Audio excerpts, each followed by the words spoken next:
Hello, everybody, and welcome to Bet99's The Parleh Show. Rob, Conway, Albert Vartanian here with you. For the first time, we are live on Sports Grid, and if you're just joining us for the first time, thank you very much. Yes. We appreciate it.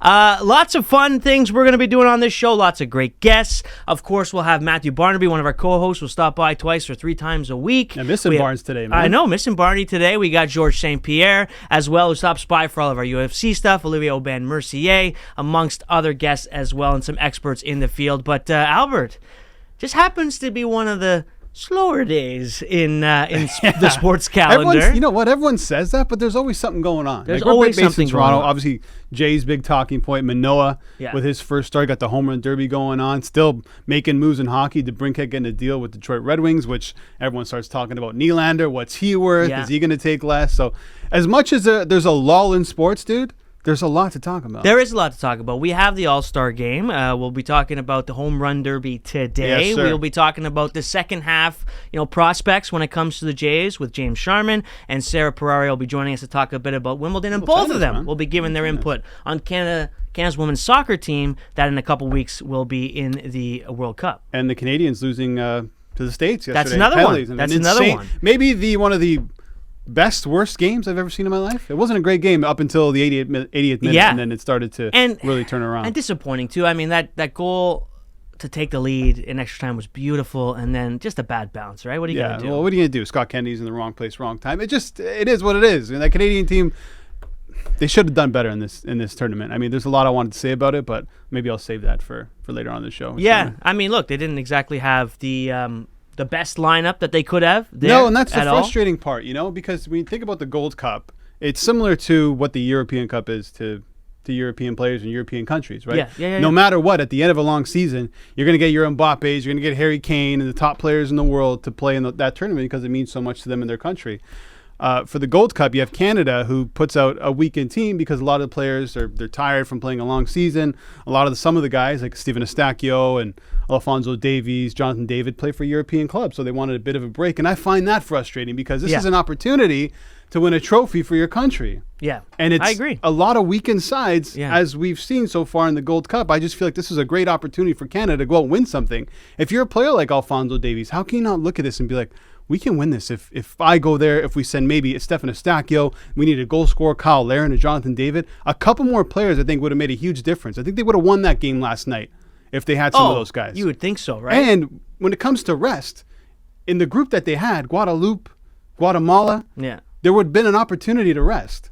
So this is where I find it so frustrating. It's like, listen, Canada's been in a big-time drought for a very, very, very long time, and I felt like this Gold Cup was an opportunity for them to win something. Yeah, I don't disagree with you, but I think part of it, too, is when you're looking at it from a Canada soccer standpoint and prioritizing where you need things to go, maybe they look at it as, there's an opportunity to play in a bigger, even though it's... I don't know, it's not your event, but a bigger tournament coming up in a year or two, and plus, of course, the World Cup is what they prioritize. Which one, the Confederation Cup? No, they're going to play in the Cotton Ball? Copa America. Yeah, Copa America, right? So I think that maybe that's what they're thinking about. I don't know. I'm trying to throw something No, I know. Yeah. I don't agree. I think these players need to show up, especially for these types of tournaments. And you look at the USA and obviously a weekend squad too, whatever. It's all about Canada. And you got to figure out, where's the best opportunity for us to win a trophy? Mm-hmm. Not only that, but better the program. And it was this Gold Cup. Yeah. No, I don't disagree with you. I remember watching Craig Forrest and the boys doing it many, many, many years ago, and that was exciting for sure. And I guess just coming off the heels of the World Cup, maybe lacked a little bit of luster, and it's too bad. But decent performance. I think John Herdman's going to be happy with the boys and what they were able to do there. Obviously got off to a very slow start in group stage, but managed to get through and give America a run for their money, trying to win for the first time on U.S. soil in 66 years or something like that. Close, but in kicks, they could not get it done. We got Wimbledon, though, like I said, the British Open in a couple weeks as well. A lot of players will be heading over for the Scottish Open. Did you happen to watch any of the British Grand Prix? No, I did. Actually, I did see a couple clips of Brad Pitt walking around, but that was about it. Does he not look like he could be a driver? I know. Well, I thought he was going to be driving in some of these races, not actually like when it was on. When it was on for the movie, but I guess that hasn't happened yet, or it's not going to happen. I guess not. But when he was walking there, doing the thing at Silverstone. Like you could already see the movie. Obviously, he's the old guy. The young guy's walking in the middle, probably first place. He's trying to get back into the veteran, the number one seat at Mercedes. Yeah, man, I'm telling you. And he walks. He's right got like the swagger to him too. The way he's walking around, he's looking up. Like he just looks like the guy who should be playing that role, which he obviously is. Yeah, he knows what he's doing. UFC 290 as well. Dude, fantastic. Volkanovski's unbelievable. I'd love to see him get Makhachev again. But Pantoja and Moreno was a good fight. Yeah, great real fight. tight. Yeah. Real tight. A few quick finishes as well. What did you think of that Izzy Adesanya coming into the ring? I just don't feel like he needs to be doing that anymore. Well, he doesn't need to be selling his own fights. I agree with you. I don't think they do, but I think they're trying to push that. It's the fight game. They're trying to push that a little bit. But the problem is if the person, like it's like WWE, right? They're trained to do that. They're actors, whatever. Yeah. It sometimes doesn't flow as well as it should, but there is some obviously animosity there. It's an easy way to sell a fight. Duplessis was kind of like taking it back. He's like, they did it once. I was not expecting this. Lesnar came out one time. I remember he did that, and it happened. I think Sean O'Malley and Aljo, they did that when Aljo defended his title. So I mean, they try, and it's not bad. I wanted to see Pereira Adesanya again. I feel like that's the fight to make between those two. I know, but he's going up. He's now he's got what a fight that is. That's amazing. The next card doesn't even have a title fight, and it's unbelievable. It has Gaethje and Poirier as well. So it's good for the BMF title. It's going to be a really good card despite the lack of a title fight. It was International Fight Week. Our guy Georges St. Pierre. Yes. He's going to get back into competition as well. Professional submission wrestling and BJJ. Do we know his opponent yet? We do not know his opponent yet, but we're looking forward to it. Vegas, December 14th. I will be there. Albert, you should come too. Sounds like a plan, dude. I think it sounds like a great plan. All right, we're going to be moving on. We'll talk a little bit of the Homerun Derby and some of the lines at Bet99 when we come back here on Bet99's The Parleh Show.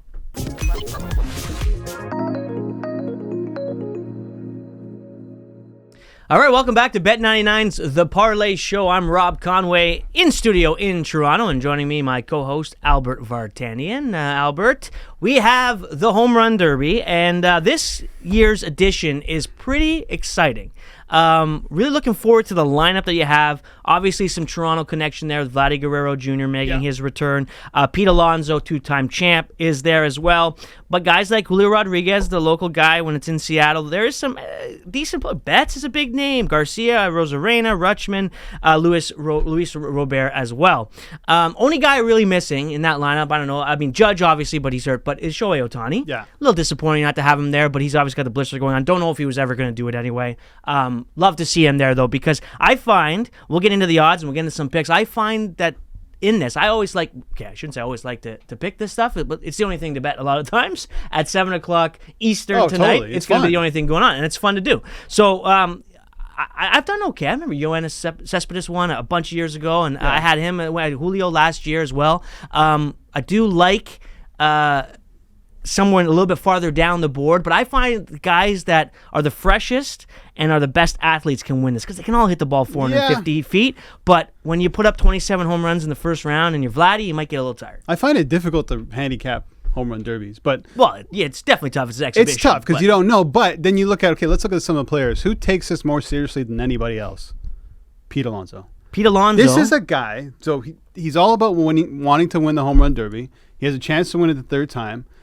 In between his at-bats, he's deadlifting and squatting, and he's in the cage. No one else is really doing that. Yeah. It's just him. So when I look at that, I can understand why Pete is plus 300. He obviously has the history behind it. But other than that, I think it's wide open. I mean, looking at guys like, I know you like Randy Arozarena, who really made a name for himself at the WBC. I mean, he seems to be a big-time type of player. He can be in the mix. What about Mookie Betts? Mookie Betts, World Series champion. He's seen it all. Yeah. Is he going to have any pressure going into this thing? I don't think so. I just good matchup against Vladdy, too. Hasn't hitting the ball well. He's a little small. Doesn't matter. He doesn't. I just don't know if he's going to hit any by accident out. Like, oh yeah, I see what you're saying. I mean? Like, I see what you're where you're just like, whoa, that one might not get there. Back, and Yeah. just covers the fence. Like, I don't know if he's got that power in him. But I also find, too, an interesting caveat, and I remember with Alonso when he won his first one, is like Adley Rutschman's on a rookie contract. $1 million.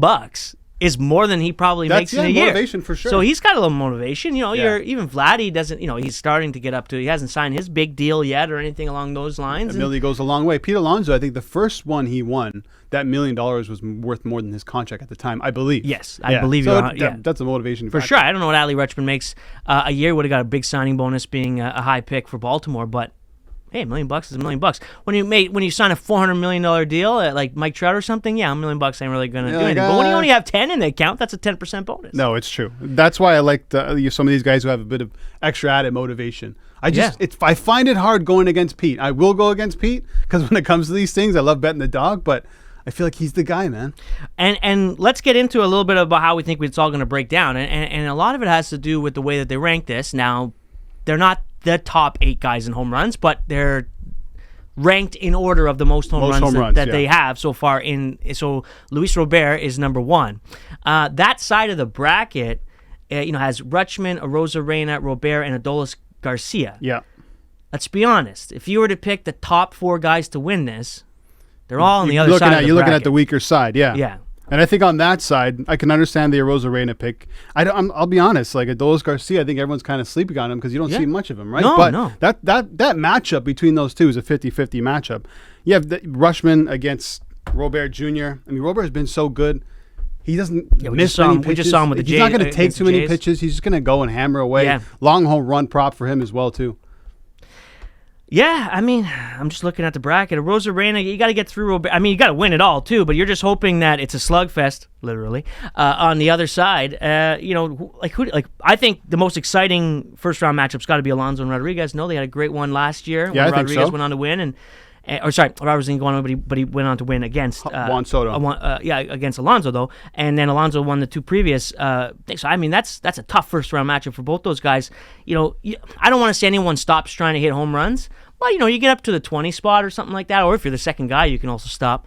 But I think that one could be 20 plus each in that first round. And that could tire each guy out. I know you said Alonso likes to go to just benching. I do in that matchup. In terms of matchup bets, I like Rodriguez over Alonso. Plus 140. He's at home. Yeah. I know T-Mobile's park is not really a home run hitter's park, but he knows that field well. He has the experience of being in one, and he rose to the occasion in that last one as well as a rookie. So I like the value there, plus 140. But again, Pete Alonso, toughest one to go against. Another matchup, Mookie Betts over Vladdy, plus 175. Pretty good odds. Listen, maybe Betts doesn't have the build of some of these guys. He's not going to hit too many bombs. He still has 26 home runs on the year. Oh, no, he can square it up and turn it around. It's when it's coming in at 95 and you don't have to put as much on. He's going to be getting... I got you. You know what I mean? Just that raw power. I don't know if he has that. I don't want to say he doesn't. I just don't completely trust Vladdy yet. This could be a good spot for him to maybe... I don't know if he's finding his swing is the wrong thing to say because players want to avoid this to not throw their swing off. Do you know who's pitching to Vladdy? Yeah, Johnny Schneider. John Schneider. Yeah. I love that because Yeah. he used to do it in Double A ball and then all the way up, and I love that. I think it's cool that the manager of the actual team is there. I also wouldn't mind it. Like they never do that. If you had to bring a actual pitcher to throw softly to you, but lobs. But still, they'd actually have to bring a pitcher. See how nerve-wracking that would be for them. I always think there's more pressure on the pitcher than the hitters. Sure. Yeah. When I watch it, I'm like, I could never do that. This guy is banking on me to hit his spot every single time so he can hit a bomb.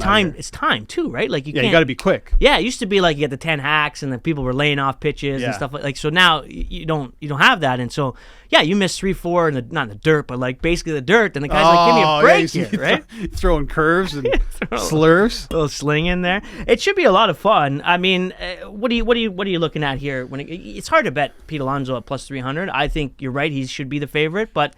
What are you looking at? I don't think it's that hard to. You're still getting plus 3 to 1 odds on Pete Alonso. I know. So you're still going to make some money if he wins this thing. He's probably, if I'm going to pick a favorite, I'd probably go with Pete, but I'm going to avoid that because I want to try and make some actual dough. I'll probably go J-Rod Rodriguez as one of my guys to win it, and I'm going to go Mookie Betts as my big launch shot to go all the way. I know that's crazy considering the path he has to go through, Vladdy and then J-Rod or Pete Alonso. But I just feel like, man, he's seen it all. He's done it all. Why can't he win this thing? It's not. No, there's no reason he can't. You know what? You don't have to. You could bet 3 guys, and one of them is Pete Alonso, and if he wins, you basically get your money back, right? Yeah. You don't have to just pick one. You don't have to go with the big long shot. Like I like Randy Arozarena plus 1,100. Yeah, I would love to see that. Well, if I also take Pete Alonso to kind of hedge, now I could lose both. Just keep that in mind. But if he does win, I'd still actually make a profit off that. That's at true. Plus 300. Yeah, pick someone on the other side and then hedge on the Pete Alonso main event. So are you like if you weren't betting, are you cheering for Vladdy? No. No, eh? No, why? I don't know, Toronto. Yeah, I like the Jays, but I don't care. I don't care. Really, I honestly do not care who wins. Well, I definitely don't really care who wins. But whoever I have my money on, that's what I want to win. I want entertaining Homerun Derby, and that's what I. But I'm not cheering for Vladdy to win because he's a Jay. But isn't there part okay, so do you think? Because I remember he was having a really good year when he went and did the. Everyone says if you go to the Homerun Derby, it ruins your swing. Yeah, throws your swing out of whack. Well, Vladdy. It would be great to throw his swing into whack, right? This is true. At least power he's hitting the ball at least better. the power stroke, yeah. right? Like in the home run, right? And elevating the ball. He hits his exit velo is fine. His underlying numbers are great, but can't seem to get the ball in the air. Is there any? Don't you think it'd be nice for him and for the Blue Jays to win this thing and get the swagger going and hit a bunch of bombs? Maybe, he's hitting the ball well for the Jays right now, right? So it would be good to, I guess, to see him win in terms of a Jays perspective. But also, I mean, I feel like I could be sleeping on Vladdy a little bit because I see him a lot here playing in Toronto. Yeah. So it's almost like, well, he hasn't been playing well. I'm going to stay clear of him. Yeah. Where maybe if that wasn't the case, I'd be like, it's still Vladdy in the Home Run Derby. Yeah, I mean, like if King Griffey Jr. came in, you said him earlier. If he come in right now, you'd probably lay something on him. They should do a Legends Home Run Derby, man. I don't mind it at all. We'll talk more. They do like the softball game. We'll talk more about the All-Star game tomorrow because we're live 12 to 1 on Sports Grid every single day. But nice plug. Is this the best version of the All-Star weekend?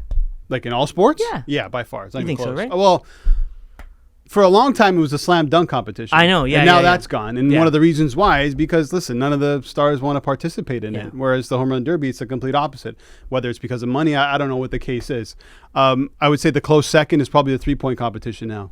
NHL skills, just throw that in the garbage. Forget about it. Yeah, I agree. Pro Bowl stuff. Yeah, this is the number. This is the marquee All-Star event. Yeah, I agree. Throwing a football into a bucket, 80 yards downfield. No. Nobody wants All to right, see that. we're going to talk a lot more about the Blue Jays and Vladdy Guerrero with James Sharman as he joins us right here to my left on Bet99's The Parleh Show coming up next.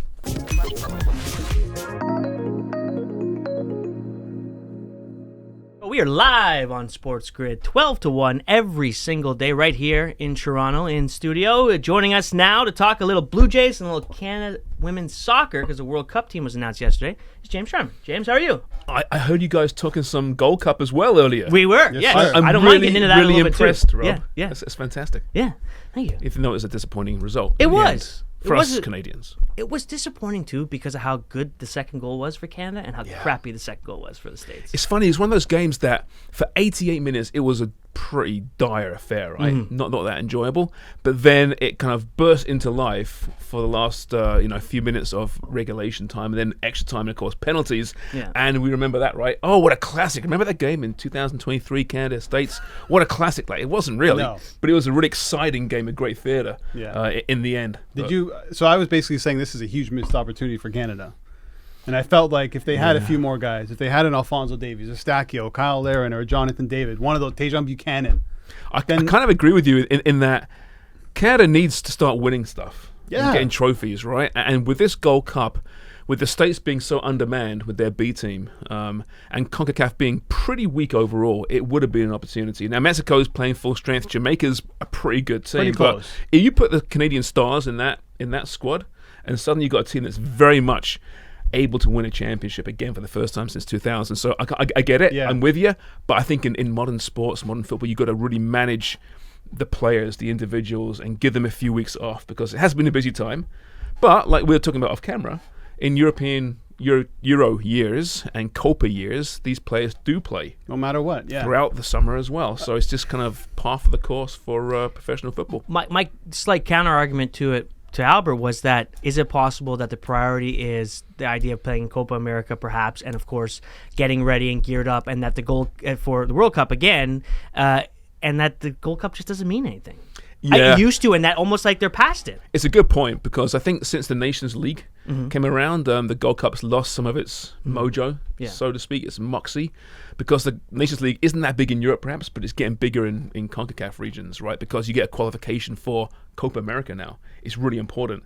And the Gold Cup is becoming less important. It's more development for the big nations, which is a real shame, because it used to be a big deal, right? But this is a valid point. Well, they were embarrassed, right, in the Nations League as well. This is a perfect bounce back opportunity. That's how I see it. And it's an unprecedented season. Like you have your club football leads into the World Cup, back to club football plus domestic cups, and you have the Champions League. So it's a lot of football. It's I understand. Crazy, right? We've seen it is a lot. Teams leaving this week for their summer tours of Asia and it's North already America. starting, It started already, But I just really feel. I mean, there's two teams really at full strength, like you mentioned, in Jamaica and Mexico. You threw a couple more stars in that Canadian team, and I really think they would have won that game. They could have won last night, and then you played Panama in the semifinals, who you just beat in the Nations League. Yeah, it is a lot of football, though. It is a lot of football. You guys are excited about that Jamaican team, and last time I saw them, it was minus $1 million at BMO Field. It's obviously a different group of guys, or at least a little more comfortable group of guys. That was funniest. One of the funniest sporting events I've ever been to in my life was that match, because I've never seen a bunch of more disinterested athletes in my life than those Jamaican players. They couldn't qualify. They were done. It was minus bajillion, I think you said? Minus bajillion? Yeah, something like that. And they were not interested at all. No. Yeah, I mean, it is. It was almost not fair, because you're right. They couldn't qualify, and they're sitting there going, "Do we have to even get on the plane?" Really? And go? I've got to make the 50-50. Do I have to go in for that challenge? Dude, this Jamaican team's legit. They have 4 Premier League players, I believe. Just signed Damari Gray. Yeah, Damari Gray, Bobby Decotovereed, who plays for Fulham. You have Mikel Antonio for West Ham, and then Leon Bailey for Villa. Maybe the best of the bunch. That's a legit attack. It is. It's a good team. All right, let's stick with Canada soccer. We'll talk about the Jays maybe at the end, but the Canada women's team was announced. They're down under for the World Cup coming up, and I was looking through the odds. Like, there's some names, obviously Christine Sinclair, Khadijah Buchanan. There's names there that you know, and Fleming. That some that aren't, that might have been there from when they were triumphant in the Olympics. But I look at the odds, and plus 2,900 to win it all, plus 200 to win their group. Australia's minus 200. I get there's a little bit of home cooking there, but just off the top, what about your thoughts of the team? Is this the best team that they can put together? Everything's ready to go, or is there injuries we should know about? Listen, you lose Janine Becky, right? And she is arguably the best player on the team. You can't replace her. You lose Desiree Scott, who is the engine, a great leader in that team, been around for years. You can't replace her either. Jada Rose, a younger player who's really impactful. Can you replace her? I'm not sure. Listen, women's soccer's getting better and better these days, right? Yeah. US is by far the best team. Then you got some really good European teams. England's a European champion now. France is excellent. Spain's superb as well. So it's going to be tough for Canada. I mean, they got to the semi-finals back in 2003. Haven't got there since. Yeah. If they get through their group in first place, and that's key, because then you avoid England in the next game. You can see a pathway maybe deep in this tournament. We'll see. It's a good team, exciting team, dealing with a lot of crap off the field right now. Very little preparation compared to a lot of teams. So there's issues there. But I think if you're a Canadian fan, you should be excited. Yeah, that was going to be my question. The preparation was obviously hampered by what's going on with Canada business and all this stuff. Do you think that's going to play a huge part into how they're going to perform in this World Cup? There's still no deal. I know. There's nothing going on. Right, they kick off on the 20th. And there's still no deal in place. Now, they're confident they'll get one done on the short term for this World Cup. But, I mean, that can't help these players, right? And obviously you put that shirt on and it's about the pride and the maple leaf. It's not about the money, but come on. Let's not kid ourselves. You want to know what you're making and where you stand, So, overall, it's been a disastrous few months since the World Cup for Canadian soccer. This group can maybe really bring some light at the tunnel there, but I don't know. It's a tough one. Yeah, they've had this us versus the world mentality before, so I think they need to summon that. To win something. Absolutely. They shouldn't have to be going through what they're going through, but it can galvanize a team. We've seen it before, where teams are dealing with stuff outside of the room that unjustly, and you close the door and say, we're gonna make this happen for us. But yeah, no, I was just interested to see the numbers. I was surprised because they definitely weren't plus 2,900 to win the Olympics. Now, I mean, I'm sure some of the teams are better at the World Cup than they are at the Olympics. But for the most part, on the women's side, the Olympics is as important as the World Cup. That's a great point. No, they are. We shouldn't forget that. They are Olympic champions. Yeah. And they deserve that Olympic medal, of course. Now, the top European teams went all at the Olympics, in fairness, but it's still really important. is Canada a dark horse for this World Cup? Absolutely, they are. so, yeah. And plus 2,900. Yeah. It's worth a sprinkle, 100%. Why not? 100%. Yeah, I'm definitely looking at doing that for sure, because like they definitely were. I can't remember what their price was at the Olympics, but it wasn't that for sure. I know like at the men's side at the Olympics, it's like U20, and then you have a couple old guys who are allowed to play. And there's talk about the women doing the same thing at some point. FIFA want the World Cup to be the most important tournament by far in the women's calendar, and right now the Olympics is pretty close. I think most players still put the World Cup just ahead of the Olympics, Right. but it's pretty close. Yeah. Right, so I think FIFA will have their way eventually and make it a U23 at the Olympics, and that'll be a bit of a shame because, say, listen, gold medal, we'll never forget that memory. Yeah, when it comes to men's soccer at the Olympics, not many people actually pay attention to it. Let's be real. It's good though. It's good football. Oh, it is great football. great Yeah. football. I mean, over the years, and Messi, that team with Aguero, that Argentinian team, like you missed that. You missed a huge opportunity to watch Messi in the making there. Yeah. Well, we're looking forward to it. We'll talk a bit more about the Canada's World Cup as we get closer to it in Australia. But we were talking about, before the segment, we were talking about Vladdy and him being in the home run competition and the talk that usually it's about if you go into this, it ruins your swing. Well, maybe this will get his power stroke going. Now, again, with underlying numbers, exit velo, all that stuff has been better. He's in the Homerun Derby tonight. He's not having the season you'd expect him to have. Alek Manoah came back on Friday, turned things around. Second half's coming up. Thanks to Danny Jansen, it's not a disaster. He tied it up, and then the rookie got a hit in Nathan Lukes saved Alejandro Kirk, who made a bad base running error in the extra inning. In the second half, look, this team is in a playoff spot. They're actually tied for the second wild card now. Who do you think is the most important J? Is that Alek Manoah or Vladdy Guerrero? Out of those two? Out of those two. Okay. Like to Because turn Kevin things Gosman's around. pretty important. Yeah. No, I meant to turn things around. Out of Sorry. those two, Yeah. you know what? I think it's probably Vladdy because he's playing every day. Yeah. And if he can get his bat swinging, and we keep hearing about the exit velocities and angles. And, I don't want to hear about that anymore. God If I hear Sean McCormick say launch angle one more time, what did we do before launch angle? exactly. counted Just home watch. runs. He's not hitting the ball well. We counted home there runs. you That's go. what we did. We counted All home these runs. numpties out there Yeah. talking about launch angles. I'm sure it's important. It is. But come on. How about the eye test, the good old eye test? Well, no, I say this all the time to people, and I don't mind analytics, but when I walk into the Rogers Center and I look at the Jumbotron, I don't even think it's called that anymore, they don't have exit velo as a stat. It still says home runs, RBIs, and average, That's a because good those point. are the stats that we still count. I'm right? sure there are people out there who are experts who don't watch baseball. They just look at box scores and go to these data sheets after a game, and that's how they base their opinion purely on that. I remember once years ago, I went to a cricket event in Toronto, right? And now cricket events in Toronto, some characters there, right? Right. There's a guy there who was somewhat well known in the media, who knew a lot about cricket, had lots of big opinions, right? And I remember speaking to him saying, "So where do you get to watch the games?" Because at that point there's no streaming. And he goes, "Oh, I haven't got a television." Haven't got a television, he said. Wow. So you don't actually watch? No, I don't watch the games. Like Just the box score. just the box score and just the stats. That's how he bases his entire interpretation of the game. So lot of people I'm are like sure there are that. those guys as well. Yeah. And those guys think it's Alek Manoah because they're wrong. It's Vladdy. I think it's Vladdy too because it stretches the lineup and that the middle part of the lineup, the Chapmans, the Varshos, Whit Merrifield's been great, but it's struggling right now. Alejandro Kirk is nowhere to be found.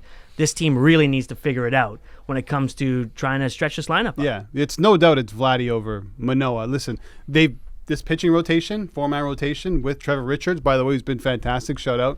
They've done enough. And I think at the deadline, even if Manoah had to go back down, they can find some innings eater to put on the back end, right? And when it comes to the bats, it's a huge issue. I mean, if you look at their average at the moment, they're the bottom 7 in the league. Yeah. Batting .259. They struggle to put runs on the board. So they go as much as Vladdy goes. I know that's said a lot, and John Schneider said it, but it's the truth. When he's hitting well, the rest of the team is hitting well as well. They still, I believe, they need another bat. Whether it's left-handed or right-handed bat, they need someone at the deadline. Yeah. We definitely will.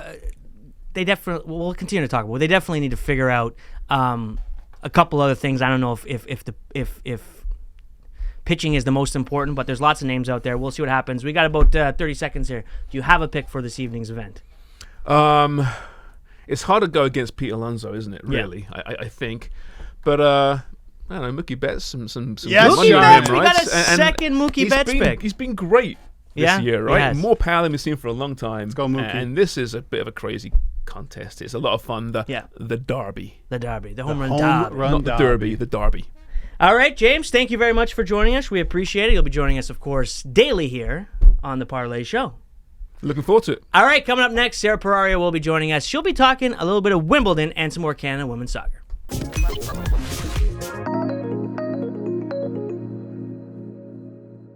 All right, welcome back to Bet99's The Parleh Show. Rob Conway, Albert Vartanian, and joining us now, fresh off a beautiful vacation in Italy. She's also wearing her Wimbledon whites for the conversation we're about to have. Perfect, Sara Porraria. Glad to have you back here in Canada. I don't know if you're happy to be back here in Canada. Can't say that I am, Okay, but happy to fair be enough. with you too. Yeah. Well, just off the top from the weekend, you said you were in Niagara, but you did watch the British Grand Prix, and we saw Max Verstappen getting his first win at Silverstone, and Lewis Hamilton at, I guess, his home track, kind of, getting onto the podium. What were your thoughts on that? Honestly, the story here is that Lando and Lewis were on the podium. Yeah. Two British drivers. Like, kudos to Max, but we've been in a season where he's winning everything that it's not news anymore. I know, it's Which watered down almost.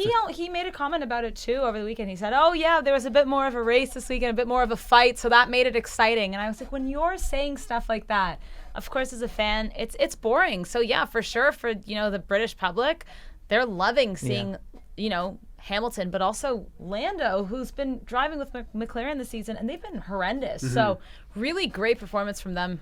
Just overall. Because Verstappen was like minus 500 to win. It seemed It's boring. crazy. Yeah, like they were talking about, we've never really won there, Red Bull, and maybe we'll figure it out. It was pretty much gonna happen. So I don't watch as much as you guys do, but has Verstappen's dominance ruined this season? Yeah, and I know It's kind of crazy to say too, though, right? there have been other stories that have been really interesting to watch. I mean, like, we've spoken about it here, but like Aston Martin, of course, with Alonso and that resurgence. And then, George Russell has been doing really well, and Mercedes are kind of sneaking their way back in, and Ferrari's been miserable. But I think we've seen it happen before with Lewis Hamilton, where there's been dominance, or Michael Schumacher. But I think this is even more defined because the car is so much better that we've seen dominant drivers before, but this is like a different level of dominance. Like, that car is so much better than every other car on the track that it's just there isn't much of a fight anymore. When Lewis was winning, you would still see fights, but you don't see it, so that's not great. I don't track. You don't track the tracks? Yeah, F1 super close or anything. And one thing I've always appreciated as being a sports fan born when I was born was being able to see Tiger Woods' dominance, being able to see Federer, Nadal, and Djokovic's dominance, being able to see Tom Brady's dominance, and be able to say, I saw that. Does Max Verstappen's season have that sort of feel, or is it kind of like you were saying, kind of ruining it? Like, I don't feel like everyone's like, this is so cool to watch someone be so dominant at F1. I think the thing is, like I said, we've seen it before with recently Lewis Hamilton, who's 7-time world champion, and before that Michael Schumacher. So I think in F1 we've kind of gotten into a bit of a pattern with that. So not only is it, it's a bit boring, but we've seen it before that it just doesn't feel as special as these other athletes you mentioned in other sports. Because in other sports it's not as frequent where we see the one or two guys that are constantly there. You know what the thing with the Tiger Woods thing? Tiger Woods is one of his kind, one of one, Yeah. totally. No one else even came close. Yeah. I guess we've kind of seen this before in the F1, with Schumacher, Andretti, right? But this Verstappen, I don't know. Like I said, I don't follow it as closely, but it's everyone I talk to who loves F1, they're kind of like, he won again. Yeah. And it sounds like, wow, he won again. Yeah, I guess every generation. I mean, Serena's another athlete too. Shohei, obviously. In fact, we're getting to watch Shohei Ohtani. It's been really, actually, we're very lucky. I know there's still races left in this season, but can we assume that next season is going to be the exact same thing? Yeah. Based on the car that he has? Yeah, I'd say so. So it's easy to forecast what's going to So, happen. that's a shame then, I guess. I mean, if you don't love Red Bull and Max Verstappen, it kind of sucks. Yeah, it is a bit frustrating, but it is exciting, like I said, to see what else happens on the track. I also read yesterday that Max Verstappen doesn't need to win any more races to be crowned the champion. If he comes in P2 for the following races in the season, he will still be the champion. Yeah, it doesn't matter what anyone else does. If the other person was to win all those races, it would be irrelevant, and that's never a good thing when it comes to trying to get fan engagement. Yes, but it is what it is. But what is exciting also in Britain right now and in London and in Wimbledon is the second week of Wimbledon, the second part of the fortnight. And nice. On the women's side, the quarterfinals are set. We have the top four. You don't always see that. Obviously, on the men's side for so long, we always saw the top four because it was just Nadal, Federer, Djokovic, and Murray, or some version of that, whether it's Wawrinka or something. But all four in there. We got Swiatek, Pegula. They look like they would be running into each other if they were to both win. And then Sabalenka and Rybakina, who is the defending champion, if I recall. So extremely exciting on that side. We just saw Ons Jabeur basically run over Petra Kvitova. And it's 6-love in the first set. You do not see that very often. What are your thoughts so far on the women's side and what we're looking forward to here in the quarterfinals? Yeah, I mean, it was exciting being a Canadian fan, obviously. Yeah. Bianca was back in there. Didn't do as well as she wanted to. And we also saw the likes of Coco Gauff getting knocked out in the first round. And Coco's such a dominant young women's tennis player. So a couple shocks there. But you mentioned Rybakina, third right now. She actually beat Bella Hadid Maya because she had to retire, which is really unfortunate. You hate seeing players retire in these tournaments in the fourth round too. So Rybakina, I think, is one to watch. I mean, obviously she has a bit of rest right now, so her next match, I'm expecting her to really come with it. But yeah, no surprise here. I think this is Iga's tournament to win. Swiatek, she's been so dominant these last 2 years, 22 years old, and just crushing it. She hasn't won Wimbledon yet, so I think this could really be a solidifying tournament for her. And yeah, like I mentioned, her dominance, I'm expecting her to win. Yeah? Yeah. You were in London for 24 hours. Was there any excitement going on there? I was going to bring that up. I was in London just because I had to have that connecting flight from Sicily. They don't have those flights directly to Toronto. And I realized that I was in London for the Grand Prix and Wimbledon, but I didn't plan it because I had to come back to work. And I was like, I have made the worst mistake. Yeah. I could have gone to both. You didn't think about it? Maybe I'll push the flight a couple days. I thought about it 100%. And then what happened? Sean's going to fire me. Listen, I think we all know that flights can be canceled at any time. Oh, man. It's delayed for 3 days. That's 2 bucket list items, and you're right there. Well, Silverstone, there would have been no way. Like, those tickets apparently sell out, like, within seconds. Yeah. But I probably could have. I actually looked into Wimbledon because it was Andy Murray and Tsitsipas, and I was like, oh, I'll try and go. But on the website, they basically say you have to queue, and then the first however many get in. So you'd have to stand there for hours. Yeah. Oh, forget that. I had only 24 hours. I was like, do I want to spend it? You could have watched it at like a pub or something. Yeah, I did. We watched it. So then that's wasn't bad. That's the second best, dude. Yeah. Those Sunday roast.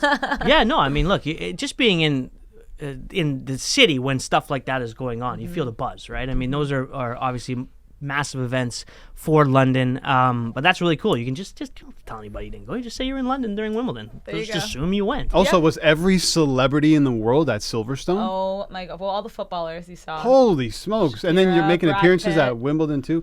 I was just talking about Brad Pitt. Well, we both were, but how he looks like a driver, like he's ready to hop in a car and go. Yeah. No, I'm so excited for that film. That was so exciting. And that walk, I was saying to Albert, like the script writes itself. Clearly, the old guy, the young guy's walking down the middle. He wins the races, and he's trying to get back in, and the Ferrari guy's a little bit farther back. Yeah, exactly. It looks good. It looks like it's going to be exciting film to watch. On the men's side, we just watched Christopher Eubanks upset Tsitsipas. Yeah. So in 5 sets, that was a heck of a match. He was down 2-1 as well. So a big surprise there for an unranked player to be making that type of move. And from an odds perspective, was it 3rd or 4th for Tsitsipas? 4th, yeah. We got Dimitrov and Rune right now, just starting up on serve in their first set. But we were talking about it off air. You think it's going to be Carlos and Djokovic? Yeah, I think that's kind of like the new rivalry now, right? He's taking over that Nadal position, that Spanish tennis player, and we saw it at Roland Garros, and to see it again, it would be really exciting. Carlitos has a bit of a more difficult path going to the finals. He's playing Berrettini in what should be moments from now. How good is he on grass, eh? Yeah, he's a player. So I don't know. It'll be exciting, but this is Djokovic's tournament to lose. He is absolutely unstoppable Big on grass. Big odds, -210. 7 wins at Wimbledon. Roger Federer has 8. So if he wins this, he's tying the big man up top. Yeah. I think he wants it. He's older. He's going to be retiring soon. I can't see Djokovic not winning this unless there's an injury, but he's also not prone to injuries. He's so fit. So Carlitos still has some time, and I'd prefer to see him win, of course, but this is Djokovic's tournament. Come on. Joker -210 to win this whole thing. Yeah. And you got Carlos +4. Plus 470. I'm really looking forward to Djokovic because you don't have Nadal, you don't have Federer. you have Murray, I guess, but not exactly prime Murray. Yeah. Not really. yeah. And this, I asked you off air. I said, didn't Djokovic win the first 2 Grand Slams? And of course he has. And he's got a legitimate, minus 210 already here, a legitimate opportunity. He'll be the favorite, I would think, at Flushing Meadows. So, I mean, he's got a chance to win them all. Yeah. First guy to do that. It was the calendar slam. Yeah. Yeah. Well, since, I can't remember his name now, the Australian guy in the 60s. It doesn't matter. I'll look it up while you guys start chatting in a second. But, so he'd be the first guy to do that in years, and yet it feels like a little lackluster because the big names that he's had his whole career against aren't even here. Yeah, but that's the thing. I think we're in that era of tennis, as in so many sports, where we are going through that transition players. You know, Federer's already retired. Rafa, I think, will be retiring in 2024. And we now have players like Carlitos, like Rune, like Sinner that are coming up, and they're really good, but we haven't necessarily seen dominance from any of them besides Carlos. The other ones have been, they've had spurts of, brilliance, but it hasn't been consistent. So it's just a matter of generational change, and it's always hard as a fan because you're like, oh. Carlos versus Novak is the biggest match you can get right now in tennis, right? There's Carlos nothing bigger. Carlos is actually even on the women's side. No, nothing touches it. No. Carlos is actually ranked number 1 in this tournament. He is, so. and Wimbledon gets to set their own. Like, it's not based on world rankings; they can do whatever they want. So they still gave it to him, and he looked great in London before. So he's got I think it was the Queens tournament. He did extremely well there. So I mean, look, he is obviously a clay specialist. The other winners of the Calendar Slam were Don Budge, don't forget Don Budge in 1938. Big Donnie Budge, yeah. Maureen Connolly in 53. Rod Laver was who I was thinking. Rod the Bod, yeah. Yeah, 1962 and 69. Margaret Court in 1970 and Steffi Graf, 1988. Steffi, yeah. Great So, chess. I mean, it's been done, but not for a very, very long time, and on the men's side since 1969. So it'll be interesting to do it regardless of whether Roger's there or anything else. Yep.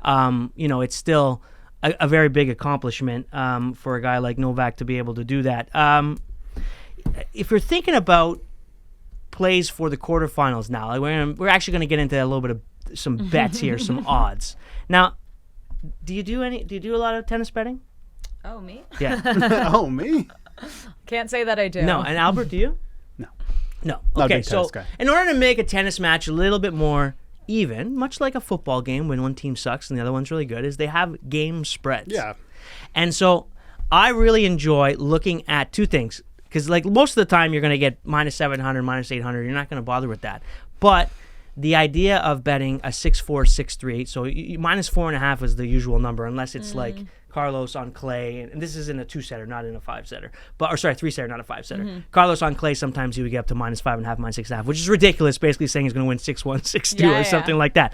But we've seen in 5-setters, but if you're looking at a 5-setter, I'll ask both of you, like, it's really hard to win 3 straight sets, like, for sure, but do you think that as we get closer to the end of a tournament that's 5-setters, that you're getting guys and women that are just kind of like, if they get down in a set, they just kind of punt it, and then especially on the men's side with 5 sets, like they just punt a set? I find that happens a lot. Sometimes you have to take the L in order to conserve your energy. Yeah, right? And just go on to the next one, because if you're fighting each set, and we've seen it before, I mean, the tie breaks as well, like Djokovic's last match against Hurkacz, the first 2 sets went into like 10 tie breaks or something. So they're exhausted. But if you actually look at this tournament, it's really interesting. Most of these players haven't had 3 straight set wins. So all right, that's interesting. I never thought about that. Okay, yeah. All right, that changes the way. A little bit of extra there for from a betting perspective when it comes to tennis, because it's tough to just be able to pick winners when they're all minus 700. We don't want to do that. All right, Sarah, thank you very much for joining us. We appreciate. Glad to have you back here, even if despite the fact that you're not glad to be back yourself. All right, we're gonna go wrap the show. Myself and Albert will be back on the Parleh Show after this.